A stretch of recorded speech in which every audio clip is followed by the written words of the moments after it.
ጥናት ይሰራና ቤት ለቤት እያንዳንድሽ ትከተቢያለሽ። እንደው በተኛችሁበት ነው መተን የምንወጋችሁ ምን ከትባችሁ። ወረቀት የምትወጪኝ ከሆነ ወረቀቴን አሰሪልኝ አለ። አልወድም በሉሽ እንደዚህ ሲሏችሁ፣ አይ ይቅርታ በዚህ መንገድ አልወድም ገንዘብ ሄሎ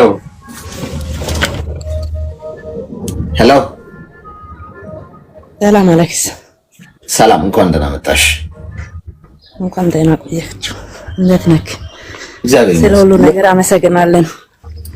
እሺ እኔም አመሰግናለሁ ስለመጣሽ። ምን እንታዘዝ? የሆነ ጥያቄ አለኝና እንደመክረኝ እፈልጋለሁ። ብዙም አማርኛ ያለብኝ ነገር ኢትዮጵያ ላይ ከዚህ በፊት ትዳር ነበረ። ባልትዳር ነበርኩ። አንድ ልጅ እናት ነኝ። ተወልጄ ያ መጀመሪያ ልጅ የኛ ገጠር አካባቢ መጀመሪያ ልጅ ወልዶ እናቴ ቤት ነው። ከዛ ከመጣው በኋላ ቆይ አንዴ ይቅርታሽ ስላቋረጥሽ ጋይስ 2100 ሰዎች ከላይ ከስሜ ጎን ያለውን ልብ ቅርጽ ምልክት ይንካችሁ ሜምበር ሁኑ። እሺ ኢምፖርታንት ስለሆነ ነው። እሺ ይቅርታ ቀጥል።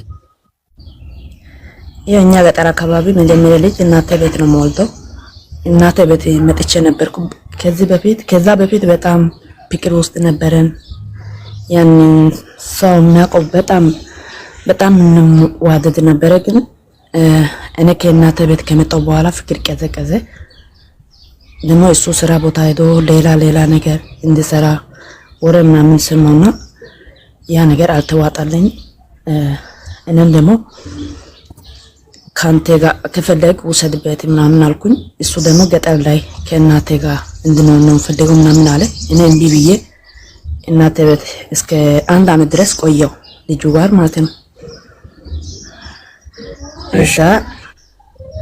ከዛ በኋላ እሱም ወደዛ ስል እኔ ደግሞ ተናድጄ ትምህርቴን መቀጠል አልቻልኩም። ገጠር ስለሆነ ትምህርቴ ደግሞ ከተማ ላይ ነው። 11ኛ ክላስ ነው። ያንን መማር አልቻልኩም። ልጁ ህፃን ነው። ተናድጄ ከሱዳን አቋርጬ በፊት ፓስፖርት አለኝ። ከሱዳን አቋርጬ ስለተመጣ ባልሽ ነው አይደለ? ባልሽ ነው። እሺ። ከዛ ከመጣው በኋላ ከእናቴ ቤት ልጁ ወሰደ። እሺ ነው ልጁ ለምን ትታየደች ምናምን ብሎ ከእናቴ ቤት ልጁ ወሰደ። እኔም ችዬ በቃ ቤሩት ገባው ነው ስራ እየሰራ ያለ እስከ 1 አመት ድረስ ከሱ ጋር ማውራት እስከ 6 ወር ድረስ ማውራት አልፈለኩም ነበረ። ግን ሰዎች ደውሎ አንድ ልጅ ለምን ትተሽ እንደዚህ ለምን ትሆን ያለሽ በዚህ ቆንጆ ልጅ ላይ አንዱ መጨመር አለብሽ ምናምን ብሎ በቃ ሁሉ ሰው ወሬ በቃ አስጨነቀት። ከዛ ታረቀ።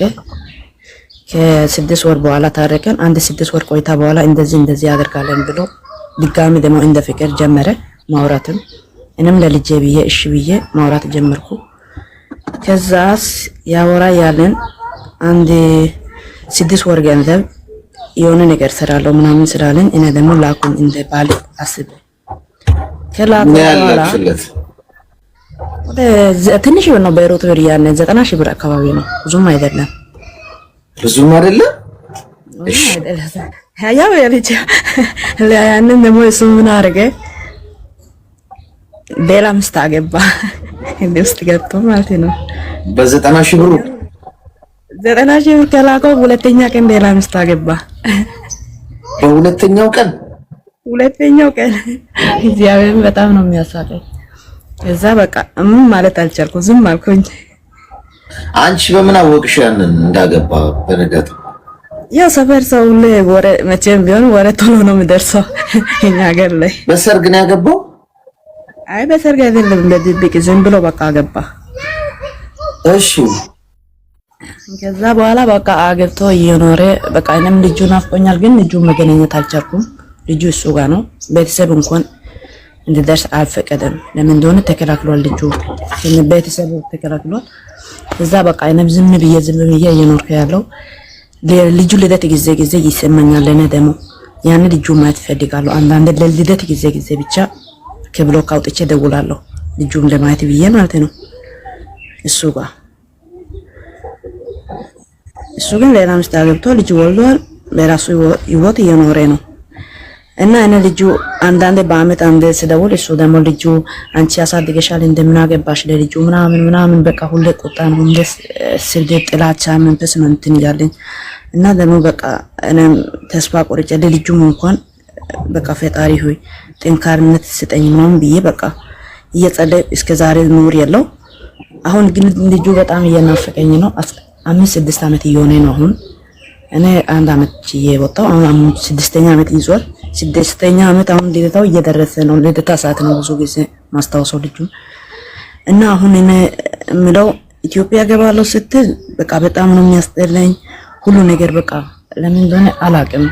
እሱ ደግሞ የሚያወራው ነገር አይመችም ብዙ ጊዜ ጥላቻ መንፈስ። አንቺ ከመጣሽ ልጁ ወይም እንደዚህ ያደርጋል ወይም አንቺ እንደዛ ልጁ መቼም ቢሆን ማግኘት አትችይም መቼም ቢሆን ምናምን ማስፈራሪያ መንፈስ ነው የሚያሳይ አለከሰ ግራ ገባኝና እኔ እሱ ጋር ምንም አይነት ምንካካ ነገር የለኝም። ያንን አንድ ጊዜ ብቻ ልኬረው ያንን እሱ እንደዚህ ያደረገ ከዛ በኋላ ልኬም አላውቅም። ልጁም አግኝቼ አላውቅም። አንዳንዴ በአመት አንዴ ማለት ለምን ያለው አሁን ግን ሙሉ በሙሉ ተከላክሏል። በአመት አንዴ እንኳን ተከላክሏል እና እኔ ግራ ገባኝ። ይሄንን ግን ምን ማድረግ አለብኝ? ልጁ ሙሉ በሙሉ ልታው ወይስ ምን ማለት አለብኝ? እስኪ ይሄንን ነገር እንድመክረኝ ፈልጋለሁ ፕሊስ አረግ። እሺ አይዞሽ ሚዩት አድርጊ እና አዳምጪ። አያችዋ እንግዲህ ሰው ምን ያለ ገንዘብ ምን ያለ ምን እንደሚያደርግ ልጅ ድጋሚ ለምን አትወልዱም? ሌላ ቀይ ልጅ ለምን አይኖራችሁ? ምናምን ስላሉሽ አንቺ በሰው ተነሳስተሽ ገባሽ። ይሄው እየጠበቀሽ እሱ አሁን ሴት ልጅ አስተጋይቶ ነበረ። መጀመሪያውንም ያገባትን ሬዲ አድርጎ ነበር። ጋይስ በነገራችን ላይ ከፍቅር ግንኙነት ውስጥ ሲወጡ ወደ ሌላ ፍቅር ግንኙነት ውስጥ የሚገቡ ህይወት ይቀጥላል ምናምን ገለመሌ ምናምን በሚል አይነት ሌላ የፍቅር ህይወት ውስጥ የሚገቡ ሰዎች ቀድሞ እየተዘጋጀ ነበር። እሺ ከእናንተ ጋር በነበሩበት ሰዓት የነበረ ነው እንጂ ሰው በአንዴ ሽፍት አያደርግም። ሰው እውነተኛ ሰው ከሆነ ሲንግሉ የተወሰነ ጊዜያቶች መቆየት አለበት። አትሊስት አመት ምናምን ወዲያው ወደ ገደለው ከገባ ወይም ከገባች ሴትም ይሁን ከእናንተ ጋር በነበሩበት ሰዓት የነበረ ነው የተዘጋጀ ልክ ተቀባብሎ የተቀመጠ ጥይት ማለት ነው። ልክ ተለያየን ስትሉ እናንተ ወደ ገደለው ወደዚህኛው ሽፍት ያደርጋል። እሱ አሁን ወዲያው አዘጋጅቶ ስለነበረ ነው ወዲያው ያገባው ከገንዘቡን ስትልኪለት። ኦኬ ተሸውደሻል። ኢትስ ኦኬ መሸወድ ይሻላል ከመሸወድ። በነገራችን ላይ የሚታለሉ ሰዎች የሚሸወዱ ሰዎች ቅድምም ገብተው የነገሩን ብዙ ሰዎች አሉ። እነሱ ይሻላሉ እንኳን አልሸወዳ